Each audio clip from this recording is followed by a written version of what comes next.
સનાતનની રક્ષા માટે સંતોએ ત્રણ સંતાનની અપીલ શા માટે કરી છે? અમે બે અમારા બે, નાનું કુટુંબ સુખી કુટુંબ, આવા સ્લોગન આપણે બધા ઘણી વખત સાંભળી ચૂક્યા છીએ. એક સમય હતો જ્યારે નાના કુટુંબ માટે લોક જાગૃતિના કાર્યક્રમો થતા હતા. લોકો સુધી એ વાત પહોંચાડવામાં આવતી હતી. એક વર્ષ અથવા તો એના પહેલા જ બનેલી એક લોકપ્રિય વેબ સિરીઝ પંચાયતમાં પણ તેનો ઉલ્લેખ કરવામાં આવ્યો છે. આ વેબ સિરીઝમાં ગામડાની સ્થિતિને જે રીતે વર્ણવવામાં આવી છે એ જ સ્થિતિ ગામડાઓમાં વાસ્તવિક રીતે આપણે સૌ કોઈએ જોઈ છે કે આ પ્રકારની પરિસ્થિતિ હોય છે. નાના કુટુંબ માટે લોકો સુધી વાત કેવી રીતે પહોંચાડવામાં આવતી એના આપણે સૌ કોઈ સાક્ષી છીએ. પણ હવે સ્થિતિ કંઈક બદલાઈ રહી છે. એવું કહેવાય છે કે દુનિયાનો દરેક છઠ્ઠો વ્યક્તિ ભારતીય છે. છતાં સનાતન ધર્મની રક્ષા માટે સંતો અને આરએસએસના સરસંઘચાલક મોહન ભાગવત કે જેમના દ્વારા બાળકો પેદા કરવાની સલાહ આપવામાં આવી છે. હવે બીજો તર્ક અહીંયા એ પણ છે કે વસ્તી જેટલી તેજીથી વધે છે, સંસાધનોનું ઉત્પાદન એની અપૂર્તિની ગતિ ધીમી પડે છે. વધતી જતી જનસંખ્યા જેના કારણે ખાણીપીણી, યાતાયાત જેવી મૂળભૂત જરૂરિયાતો યોગ્ય રીતે પૂર્ણ ન થઈ શકે. સાથે બીજી તરફ બેરોજગારી જેવી સમસ્યાઓ પણ ઉદ્ભવી શકે છે, હાવી થઈ શકે છે. આવી સમસ્યાઓ ભારતનો હાલનો પ્રજનન દર 2 આસપાસ છે. 2019માં 2.12% આસપાસ હતો અને 2023માં 1.97 આસપાસ થયો. એટલે 2 થી ઘટી 1.97 થયો છે. જો કોઈ સમૂહનો પ્રજનન દર 2 થી નીચે આવતો હોય, 2.1% થી નીચે આવે તો એ સમૂહની જનસંખ્યા ઓછી થવા લાગે છે. એનું ઉદાહરણ છે જૈન અને પારસી સમુદાય, જે દેશમાં વસ્તી નિયંત્રણ માટે વર્ષો પહેલા કાયદાઓ બન્યા. પંચાયતની ચૂંટણીથી લઈ મહાનગરપાલિકામાં 2 થી વધારે સંતાનો થવા પર ચૂંટણી જીત્યા પછી પણ સભ્યપદ જતું રહે છે એવા નિયમો છે. એ જ દેશમાં હવે સંતોએ શા માટે સનાતનની રક્ષા માટે 3 સંતાનોની અપીલ કરવી પડી રહી છે એ સવાલ થઈ રહ્યો છે. ભારતમાં હિન્દુ વસ્તીની ઘટતી ટકાવારી પર સંતો અને આરએસએસને ચિંતા કેમ સતાવી રહી છે? સવાલ એ પણ થઈ રહ્યો છે કે આ જ પ્રકારની પરિસ્થિતિ છે જે પહેલા અભિયાન ચલાવવામાં આવ્યા અને હવે આ રીતની અપીલ શા માટે કરવામાં આવી રહી છે? આ જ તમામ બાબતો પર કરીશું આજનું આ મહામંથન.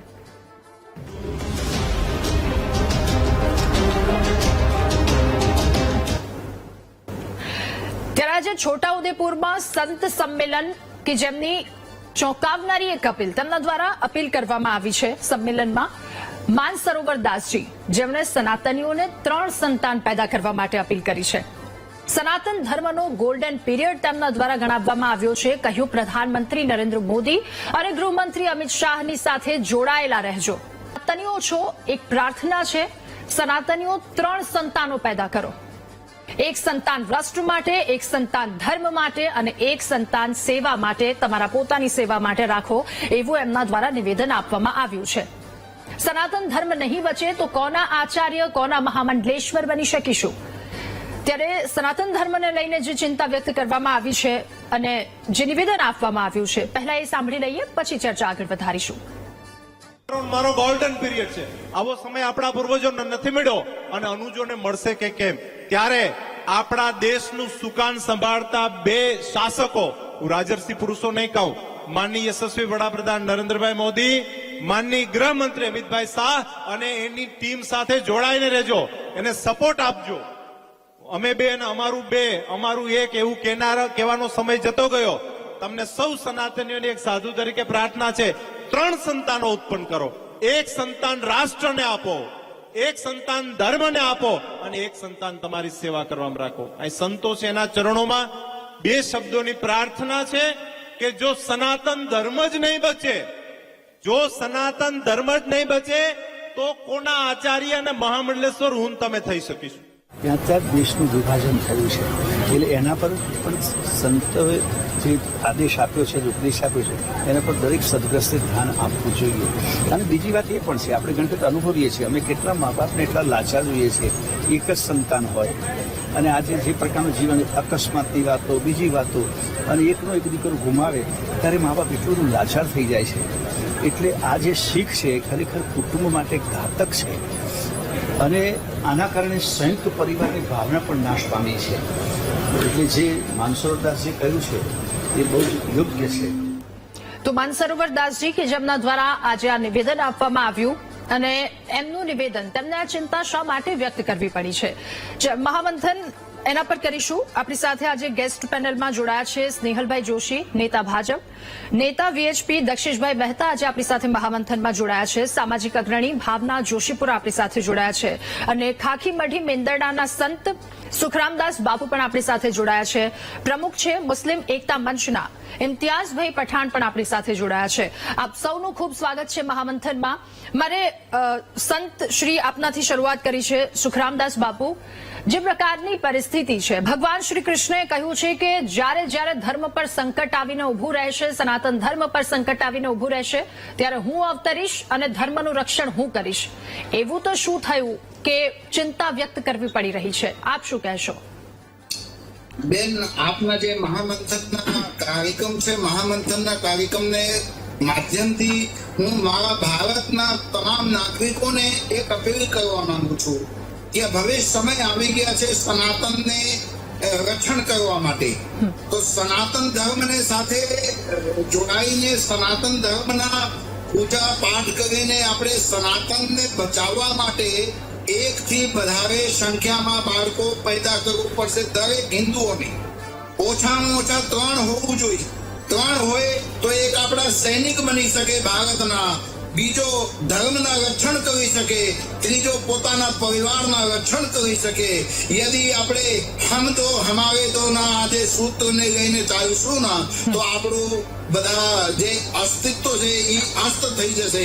એટલે આપણું અસ્તિત્વ અસ્ત ના થાય એના માટે 3 ઓછામાં ઓછા દરેક સનાતની હિન્દુઓને બાળકો પેદા કરવું જોઈએ. કારણ કે આપણે સમાજના રક્ષણ કરવા માટે પણ સૈનિક બનવા જરૂરી છે. યદિ આપણે 3 બાળકો હશે તો આપણે એક બાળક આપણા દેશના રક્ષણ કરવા માટે આપી શકશું અને એક બાળક આપણે ધર્મના રક્ષણ કરવા માટે આપી શકશું અને એક બાળકને આપણે પોતાના ઘરમાં રાખીને પોતાના પરિવારને, માતા પિતાના પરિવારની સેવા કરવા માટે પણ રાખી શકશું. એટલે અત્યારે સનાતન ધર્મના જ્યારે પ્રવાહ વહેતો થયું છે, हमारा भारत राष्ट्રના જે પ્રધાનમંત્રી શ્રી નરેન્દ્રભાઈ મોદી છે અને પરમ પૂજ્ય આદિત્યનાથ યોગીજી છે, જ્યારે સનાતન ધર્મની દોડને આગળ વધારવા માટેના જે પ્રયત્ન કર્યા છે તો અત્યારે ખુલીને બધા સનાતનીઓએ ભારત દેશના જે રાજ્યના પ્રધાનમંત્રી છે એમના બધા સમર્થન કરે છે. એટલે અત્યારે હવે સમય આવી ગયા છે બધાને જાગવા માટે.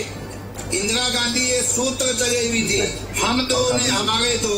અત્યારે આ સૂત્રને આપણે બીજી રીતે આપણે ચલાવીએ. હમ તો હમારે થી 5 हो गए, पंच परमेश्वर. તો 5 ઘરની અંદર કોઈ પણ રહી છે ને તો આપણે આપણા રક્ષણ કરી શકશું દેશના, ધર્મના, પરિવારના. બેન, આવી રીતે છે. ઓકે ભાવનાબેન, સામાજિક અગ્રણી તરીકે આપનું શું કહેવું આ મુદ્દા પર?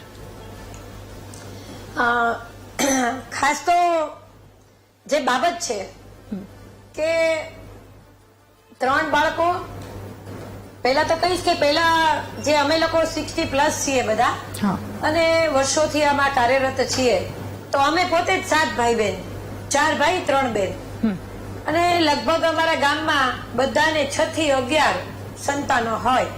એ પ્રકારની એક સ્થિતિ આજથી આપણે 40 વર્ષ પહેલા જોઈ કે વધારે બાળકો હોય, ખાસ કરીને વધારે ભાઈ બહેન હોય તો મોટો અને નાનો એ બે વચ્ચે જે એટલું બધું એક સામંજસ્ય થઈ જાય અને ઘરમાં એક જેને કહેવાય ને એક કુટુંબનું એક મોટું વાતાવરણ એ આપણે જોયું.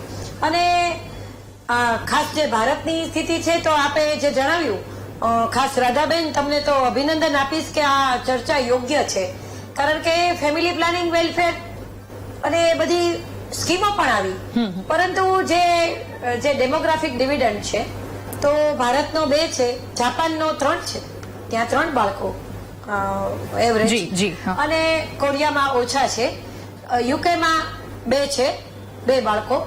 આ સ્થિતિમાં જો વધારે બાળકો હોય તો એક તો માતા પિતાને એક આખો જેને કહેવાય ને કે એ નાના છોકરા છેલ્લે સુધી એનો ઘડપણનો સથવારો રહે. અને જે પરિસ્થિતિ કે ભાઈ કુટુંબમાં વાસ્તવિક સ્થિતિ રીતે ઘણીવાર ભણાવવાનો ખર્ચો મોટો આવે, પછી બે બાળકોને એમ કે ભાઈ 30,000 પગાર હોય તો 2 બાળકોને ઇંગ્લિશ મીડિયમમાં ભણાવવા બહુ અઘરા થઈ પડે. એટલે એક આખી માનસિકતા. પરંતુ જે વાસ્તવિક સ્થિતિ આપણે જોઈ રહ્યા છીએ વૈશ્વિક રીતે, કે જેમાં ભારત આમ જોવો તો યુવાન દેશ છે, જે અંડર 40 ની સંખ્યા આપણે 38% જેવી છે, એટલે વિશ્વમાં યુવાન દેશ છે. પણ એમાં ખાસ જે એક ઘરમાં કેટલા બાળકો, અને આ સ્થિતિમાં જે બાળકો ઓછા કેમ, ઘણાને તો વળી એક જ જોઈ કે એકને પણ અમે નથી સાચવી શકતા. તો આખી એક જે સામાજિક આર્થિક પરિસ્થિતિ એ બહુ મોટો એનો ભાગ ભજવે. અને લોકોને એના સંવર્ધન માટેની ચિંતા થાય. હા, હજી પણ અંતરિયાળ વિસ્તારમાં મેં જોયું છે કે દીકરી જો 2 હોય તો હજી 4 દીકરી થાય ત્યાં સુધી દીકરાની રાહ જોવે. તો અહીંયા જે ખાસ વાત છે કે આમ તો હું તો દીકરા દીકરીમાં કોઈ ભેદ માનતી જ નથી, કારણ કે જેન્ડર બાયસ તો ખતમ કરવાની વાત છે. પરંતુ જે સંતાનની વાત છે, કારણ કે હવે તો લશ્કરમાં દીકરી હોઈ જાય છે અને દરેક જગ્યાએ છે. એ વાત તો આવતી જ નથી. જે વાત છે 3 સંતાનોની વાત, રાઈટ જી, 3 સંતાનો માટે એક જે ભાવ વ્યક્ત થઈ રહ્યો છે, તો એક સામાજિક અગ્રણી તરીકે આમ લગભગ લોકોનો પણ ભાવ એવો થયો છે કે હા હો, આપણી તો આ સંખ્યા બહુ ઘટતી જાય છે, આપણી સંખ્યા બહુ ઘટતી જાય છે. અને એવો ભાવ એક આખો એને જેને કહેવાય ને એક આખું જેને એક આખું મંડળ એક રચાયું છે. અને લોકો પણ માનતા થયા કે ભાઈ આપણે માત્ર 1 કે 2 નહીં હો, પણ 3 સંતાનો. એટલે લોકોમાં પણ આ વાતને લઈને થોડીક ચિંતા દેખાઈ રહી છે. ઠીક છે ભાવનાબેન, આપની પાસે આવું. દક્ષિશભાઈ, બિલકુલ, ઓકે, બિલકુલ. દક્ષિશભાઈ, આ પ્રકારની પરિસ્થિતિ, આજે નિવેદન આપવામાં આવ્યું છે, જો કે આ પહેલી વાર નહીં, મોહન ભાગવત દ્વારા પણ આપી દેવામાં આવ્યું છે, અલગ અલગ આચાર્યો દ્વારા પણ આપવામાં આવ્યું છે. શું કહેશો આપ? આ ચિંતા કેમ વ્યક્ત કરવામાં આવી? જો સૌથી પહેલા તો પૂજ્ય સંતોના ચરણોમાં વંદન. આજે જે એમણે જે આહવાન કર્યું છે ને, એના ખૂબ સાયન્ટિફિક તર્ક છે. આજે જો લગભગ 1.5-2 વર્ષ પહેલા કેરળની અંદર PFI એની પર બેન મૂકો, એમને જે એમનું સાહિત્ય પકડાયું ને, એનું 10 થી 12 પાનાનું સાહિત્ય પકડાયું. એની અંદર લેખિત અંદર એમનું પકડાયું છે કે 2047માં આને એક શું કહેવાય એને કે મુસ્લિમ બહુમત અહીંયા પેદા કરી લેવું, મુસ્લિમ મુસ્લિમ રાષ્ટ્ર બનાવી દેવું, આવો એક જિહાદના સ્વરૂપમાં એમણે લેવાની વાત. તો એક જિહાદના સ્વરૂપે એમણે ત્યાં અહીંયા લેવું એવું લેખિત જાહેર કર્યું. આજે ISIS જોઈએ, તાલિબાન જોઈએ, મુસ્લિમ બ્રધરહુડ છે, એ તમે જુઓ તો એ લોકોનું એક જિહાદ છે આખી, કે 2047 ની અંદર અને મુસ્લિમ રાષ્ટ્ર અને જાહેર કરવું, મુસ્લિમ રાષ્ટ્ર બનાવવું. આજે પરમ પૂજ્ય સંરક્ષણ ચાલક જે RSS ના વડા જે આપણે કીધું મોહન ભાગવતજી, એમણે શા માટે કીધું? એમણે પણ એક સાયન્ટિફિક તર્ક આપ્યો છે. સાયન્ટિફિક તર્ક શું છે કે અત્યારે ઓછામાં ઓછા 2.1 ફર્ટિલિટી દર તમે રાખો. એટલે એનો અર્થ એવો કીધો છે કે દરેક હિન્દુના ઘરની અંદર ઓછામાં ઓછા 2 બાળક અને 2 થી વધુ બાળકો એ હોવા જોઈએ. એ કેમ હોવા જોઈએ? તો એ અત્યારે એનો ફર્ટિલિટી દર હિન્દુઓનો તમારો 1.94 છે અને મુસ્લિમોમાં 2.36 છે. આજે કેટલું મોટું ડિફરન્સ છે તમે જુઓ. આજે 30-40 વર્ષની અંદર આ દર જો આની આ પરિસ્થિતિ રહી તો આખું તૂટી જશે. આજે આપણે જોઈ રહ્યા છીએ આપણો હિન્દુ સમાજ, આપણું કુટુંબ એ તૂટી રહ્યું છે. આજે જો આ કાર્યક્રમ લાખો લોકો નિહાળી રહ્યા છે. આજે દરેક મા બાપ, દીકરા દીકરી એ બધા આ એક સાંભળવા જેવી વસ્તુ છે. પૂજ્ય સંતોએ ખૂબ સરસ વાત કરી છે અને આ એક સાંભળવા જેવું છે કે આ દરેક લોકોને, યુવાન યુવતીઓને, આજે યુવતીઓ એ 25, 26, 27, 28 પછી લગ્નનો વિચાર કરે છે અને દીકરો 30 વર્ષ પછી ઉંમરથી લગ્નનો વિચાર કરે છે. આ ખાલી વિચાર કરે છે, હજુ લગ્ન પૂરતા નથી થતા. આજે એ પરિસ્થિતિની અંદર એમના બાળકો કેવી રીતે, પહેલા 2 બાળકો હતા, હવે 1 ઉપર આવ્યા છે અને હવે 0 ઉપર આવ્યા છે. આ સાયન્ટિફિક છે આખું. આજે તમે 2024 ની અંદર કોર્ટમાંથી જયારે એના ફેમિલી કોર્ટમાંથી આંકડા લેવામાં આવ્યા ને ત્યારે એનો છૂટાછેડાનો દર 24% હતો. 24% છૂટાછેડાનો દર એ માત્ર ને માત્ર આ ક્લેશનો હતો. આ માત્ર ને માત્ર એ યુવાન યુવતીના ઉંમરના કારણેનો ક્લેશનો આ માત્ર ને માત્ર લગ્નના 3 થી 4 વર્ષની અંદર એમને છૂટાછેડા એમના થઈ જતા. થોડું ટૂંકમાં જણાવજો. આજે આપણામાં છૂટાછેડાનો તો કોઈ રિવાજ જ નથી. આજે હિન્દુ સનાતનની અંદર છૂટાછેડા જેવો કોઈ પ્રશ્ન નથી. આજે પાણી ગ્રહણ કહીએ છીએ. પાણી ગ્રહણ એટલે શું છે કે 7 જન્મોના આ બંધનમાં રહેવું આવી વાત છે. અને છૂટાછેડા ક્યાંય આવતા નથી. પેલામાં નિકાહની સાથે સાથે તલાકના તલાક હોય છે. આજે આપણામાં આ હિન્દુ સંસ્કૃતિ આવું આ એટલે આપણી સંસ્કૃતિ જ નથી. ઠીક છે. આજે જૂની સંસ્કૃતિ જે હતી ને તમે જુઓ કે બાળકો સચવાઈ રહેતા હતા. જે આપણે બેને કીધું ને મેં 6 બાળકો 7 બાળકો તો એક બાળક જ નહીં હોય, એક બાળક આગું પાછું હશે, એના મા બાપને કઈ થયું હશે તો એ પરિવાર એને સાચવી લેતો હતો. તમે આજે એ છોકરાઓની અંદર એનો ઉછેર સરસ રીતે થઈ જતો હતો. આજે આપણે આવકના નામે આમ થશે ને તેમ થશે એના બહાને એટલે ઘણી બધી ચિંતા અને પાછું એનો બીજો અસર શું પડશે એના પર પણ એક બીજો રાઉન્ડ ચર્ચાનું કરીશું. ઇમ્તિયાઝભાઈ, પહેલા તો આપની પ્રતિક્રિયા લઈ લેવી છે. 3 સંતાનો આ નિવેદન આવ્યું છે, શું કહેશો આપ? આમાં સમજવાનું એ છે કે ખરેખર આ આહવાન છે કે પછી માત્ર ને માત્ર ભારતીય જનતા પાર્ટીના પ્રમુખે યોજેલો કાર્યક્રમ અને એ કાર્યક્રમની અંદર એક સાંસદની હાજરી અને 3 ધારાસભ્યોની હાજરી હતી એટલે એક પાર્ટીના વખાણ કરવાની વાત હતી. અહીંયા સમજવાનું આ છે. બીજી એક મહત્વની બાબત એ છે કે ભારતીય જનતા પાર્ટીના પ્રમુખ દ્વારા આયોજન કરવામાં આવ્યું અને પરમ પૂજ્ય સંતે જે માનસરોવર દાસજી છે એમણે એવું આહવાન કર્યું કે 3 સંતાનો હવેથી હિન્દુ સમાજે હોવા જોઈએ. એમ ભાઈ કોઈ સંતો રાજકારણ સાથે નથી. અમે પૂજ્ય સંતોના આશીર્વાદથી વિશ્વ હિન્દુ પરિષદ ચાલે છે, એમના માર્ગદર્શનથી ચાલે છે. કોઈ સંત રાજકારણમાં નથી, કોઈ રાજકીય માણસો આમાં તમે રાજકારણ દરમિયાનગીરી કરો. મારી વાત મને મૂકવા દો. ઇમ્તિયાઝભાઈ, થોડી આપ ટૂંકમાં વાત જણાવજો. હું ફરી એકવાર આપની પાસે આવું. જી ઇમ્તિયાઝભાઈ. જી, હવે વાત એ છે કે એ ધાર્મિક સ્ટેજ ઉપરથી માનનીય પ્રધાનમંત્રીની સાથે રહેવાની વાત થઈ, દેશના ગૃહમંત્રી સાથે રહેવાની વાત થઈ. ઇમ્તિયાઝભાઈ, પક્ષ પર આક્ષેપ ના કરો. ઇમ્તિયાઝભાઈ, જે સંતાનની વાત છે આપણે એના પર કરી રહ્યા છે ડિસ્કશન. પ્લીઝ એના પર રહો. છું કે ત્યારે ભારતીય જનતા પાર્ટી કે કોઈ પણ પક્ષ, ચાલો એ પંચાયતની ચૂંટણી હોય કે નગરપાલિકાની ચૂંટણી હોય, તેમાં 3 બાળકો હોય તો એને રાજીનામું આપવું પડે છે જીતા. ઓકે, ઠીક છે. ટેકનિકલ પ્રોબ્લેમ આવ્યો. સ્નેહલભાઈ, જે નિવેદન આપવામાં આવ્યું છે 3 સંતાનો લઈને, પહેલા તો આપની પ્રતિક્રિયા શું આ મુદ્દા પર અને કેમ ફરજ પડી? શું આપને શું લાગી રહ્યું છે?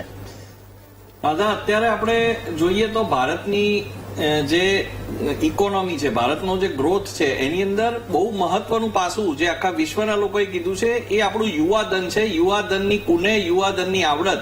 એટલે એક સારું એક વાતાવરણ અહીંયા ઉભું થયું છે કે 2014 પછી બધાને વોકેશનલ ગાઈડન્સ મળ્યું છે, બહેનોના સ્વાસ્થ્ય સારા થયા છે, લોકો જે યુવાનો હતા એને ઓપોર્ચ્યુનિટીઝ મળી છે અને આજે એટલે જ વધુમાં વધુ MNCs અહીંયા આવે છે કારણ કે એ લોકોને કામ કરવા વાળા બુદ્ધિશાળી અને જીજીવિષા વાળા લોકો મળી રહે છે. હવે આગામી સમયમાં પણ આ જે આપણું ડેમોગ્રાફિક ડિવિડન્ડ છે એને આપણે મેન્ટેન કરવું એટલે જરૂરી છે કે એક દેશમાં જયારે અનુપાતમાં યુવાનો વધારે હોય તો અમુક વર્ષ પછી સ્વાભાવિક છે કે આ યુવાનો વૃદ્ધ થશે, પણ ત્યારે આપણી સામે કેટલો વર્કફોર્સ હશે, કેટલા માણસો હશે. અને આપણે જેમ જોયું એ ચિંતાજનક વસ્તુ એ છે કે 1950માં જે 6 બાળકનો રેશિયો હતો આશરે, એ લગભગ 2 સુધી ડિક્લાઇન થઈ ગયો છે. એટલે એ પણ એક કારણ છે. આજે કેટલા બાળક જે છે, સંતતિ એ એક દાંપત્યનો પહેલો તો વિષય છે, એમના પરિવારનો વિષય છે. અને એ જો 3 કે 4 કે 5 સંતાન પણ એ લોકો સારી રીતે ઉછેરી શકતા હોય તો એ એમનો વિષય છે અને એ એમને એમની સંતતિનો જે અધિકાર છે. પણ જયારે ધર્મની વાત આવે છે તો ધર્મના જે લોકો છે, ધર્મના કોઈ પણ ધર્મ હોય, એ લોકો પોતાના જે વ્યૂ પોઈન્ટ છે એ અહીંયા રજૂ કરે છે.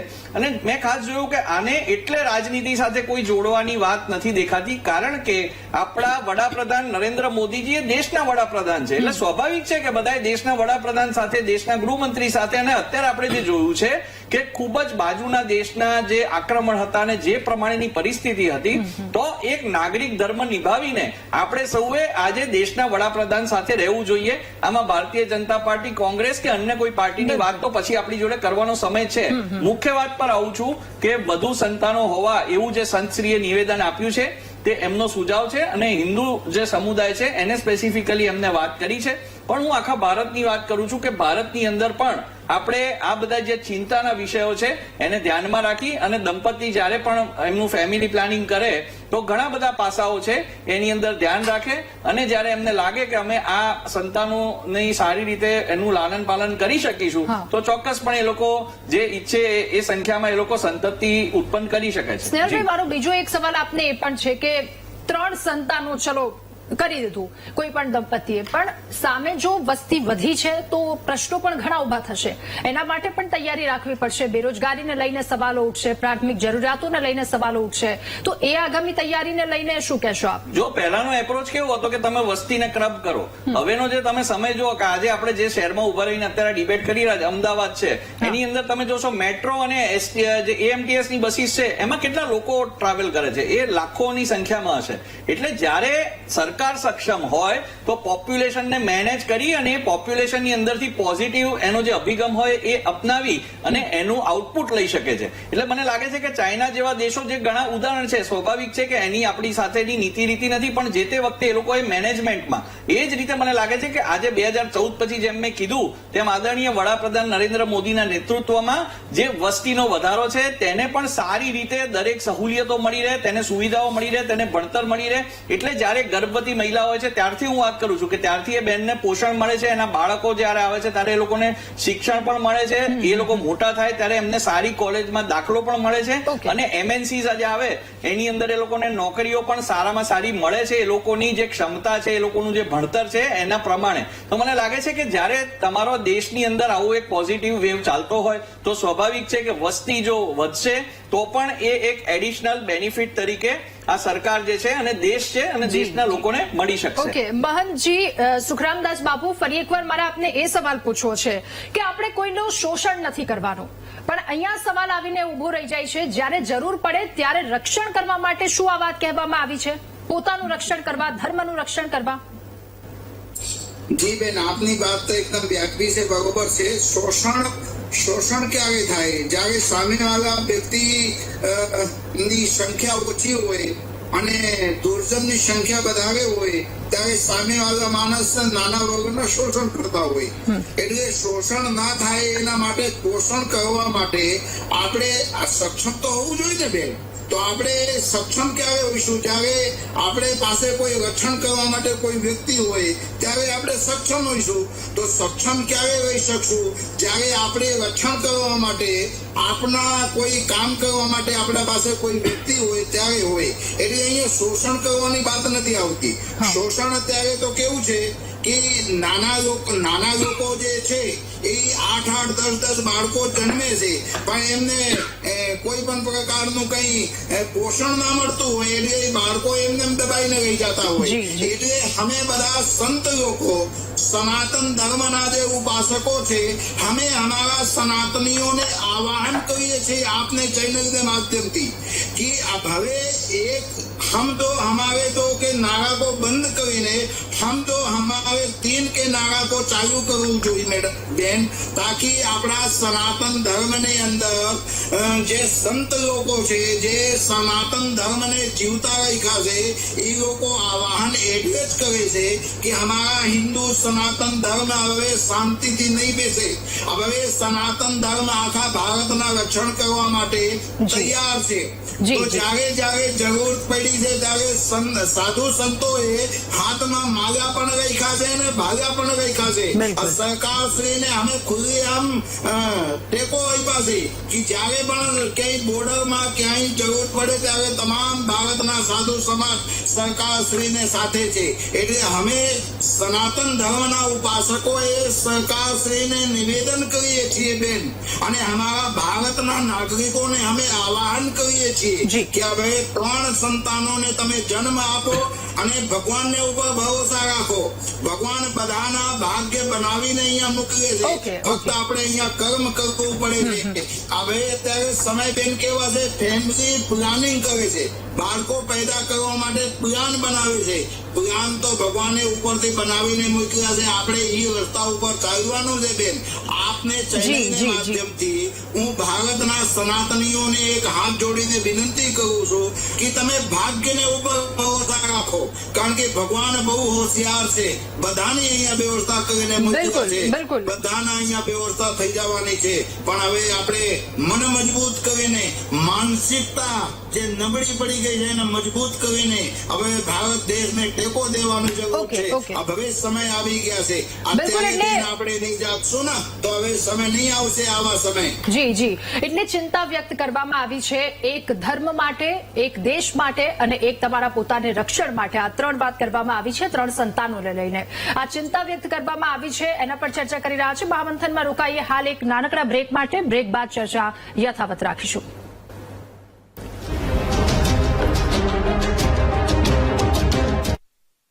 Welcome back. સંતો દ્વારા ચિંતા વ્યક્ત કરવામાં આવી છે. એક વાર આંકડા પર નજર કરી લઈએ. 2051માં હિન્દુ 30 કરોડ આસપાસ હતા, જે 2011માં 96 કરોડ આસપાસ થયા છે.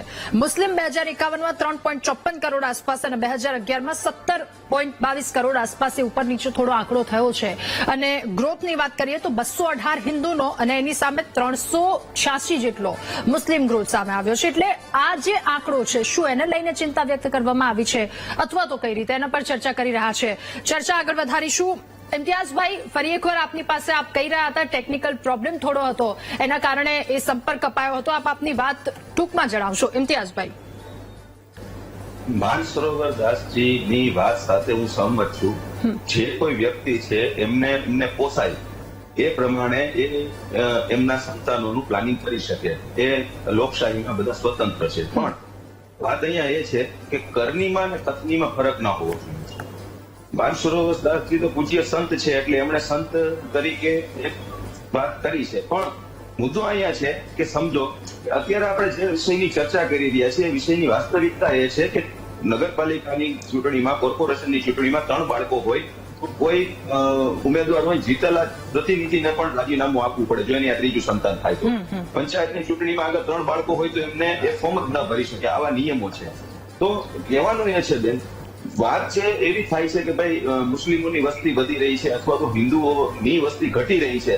તો આ વાત એક પ્રકારે જો આપણે એને ધાર્મિક બાબતોથી દૂર કરી, જો ટેકનિકલમાં આવીએ તો જ્યારે દેશ આઝાદ થયો ત્યારે 90% હિન્દુ વસ્તી હતી, અને અત્યારે પણ દેશની અંદર બહુમતી જે છે એ હિન્દુ સમાજની છે.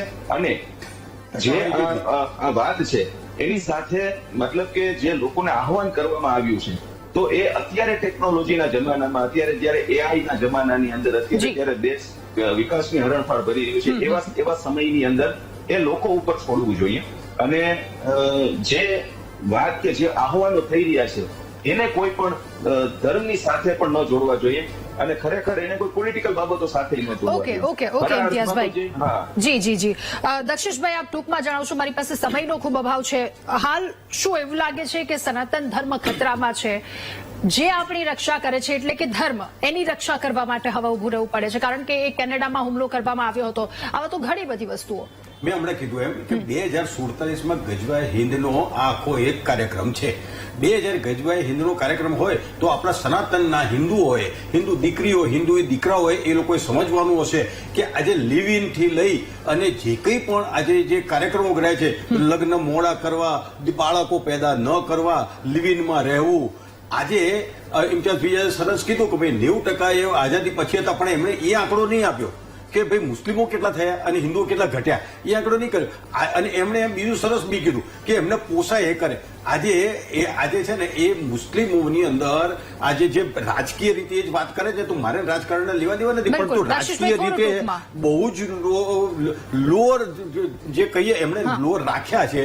જયારે એમનામાં અભ્યાસ નથી, અભણ વ્યક્તિઓ વધારે છે, તો પણ એમને જો પોસાય તો આપણા સનાતનને હિન્દુઓને પણ એ પોસાવવું જોઈએ. અને આપણે એ 2 અથવા 2 થી વધુ બાળકો પેદા કરવા ક્યાંય પણ બેરોજગારીમાં પણ એમને અસર નહીં થઈ. પેલા કોમ્પ્યુટર આયા તો આપણી રોજગારી જતી રહેશે. આવા માધ્યમો હતા, કોમ્પ્યુટર આવવાથી રોજગારી વધી, એ આવ્યાથી રોજગારી વધશે અને એને કોઈ તકલીફો નડવાની નથી. ઓકે દક્ષેશભાઈ. સ્નેહલભાઈ, ખૂબ જ ટૂંકમાં આપની અંતિમ પ્રતિક્રિયા પ્લીઝ, ખૂબ જ ટૂંકમાં. મારું એક માનવું છે કે જેમ મેં કહ્યું તેમ તે સૌનો મૌલિક અધિકાર છે, પણ ચોક્કસપણે આપણે દેશની પણ ચિંતા કરવી જોઈએ અને આપણી જે સંતતિ છે એ આગામી સમયમાં આપણા દેશની અંદર પણ કેવી રીતે કોન્ટ્રીબ્યુટ કરી શકે એ કરવું જોઈએ. પણ છેલ્લે હું કહીશ કે 2014 પછી જે વાતાવરણ ઉભું થયું છે એની અંદર આપણી જે વસ્તી છે એનો ખૂબ જ પોઝિટિવ ઇમ્પેક્ટ આવ્યો છે અને આગામી સમયમાં પણ આદરણીય નરેન્દ્ર મોદીજીના નેતૃત્વમાં આપણે સૌ જે દેશના નાગરિકો છે તેને ખૂબ સારું પોષણ, ખૂબ સારું રક્ષણ, ખૂબ સારું ભોજન અને ખૂબ સારું ભણતર આપી શકીશું અને એમને આત્મનિર્ભર બનાવી શકીશું. ઠીક છે ભાવનાબેન, એક જ લાઈનમાં મને અંતિમ પ્રતિક્રિયા આપશો, ખૂબ જ ટૂંકમાં. એક જ લાઈનમાં. જી. ખાસ કરીને મધ્યમ વર્ગ અને નોકરિયાત છે ને એને શિક્ષણ અને બાળકોના ભરણ પોષણ એટલે કે કુટુંબનું ભરણ પોષણ, એના કારણે 2 બાળકો 1 બાળક, ઘણા તો બાળકો જ નથી જોતા એવું માનવાવાળો વર્ગ છે. અને કેટલીક વાર એક જ બાળક હોય અને એનું જયારે અચાનક મોટો થઈને મૃત્યુ પામે ત્યારે મેં કેટલાય બહેનોને કહેતા સાંભળ્યા છે કે 2 બાળકો હોત તો.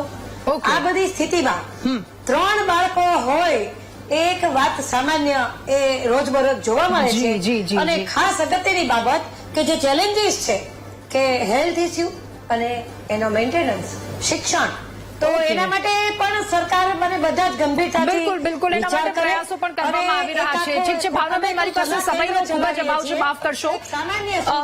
આપ સૌનો આભાર મહામંથનમાં અમારી સાથે જોડાવા બદલ, આ મુદ્દા પર ચર્ચા કરવા બદલ. તો સંત દ્વારા જે નિવેદન આપવામાં આવ્યું છે, તેમના દ્વારા જે વાત કરવામાં આવી, ચિંતા વ્યક્ત કરવામાં આવી છે, એને લઈને હાલ આ વાત છે કે 3 સંતાનો પેદા કરવાની વાત, એક દેશ માટે, એક ધર્મ માટે અને એક પોતાની સેવા માટે.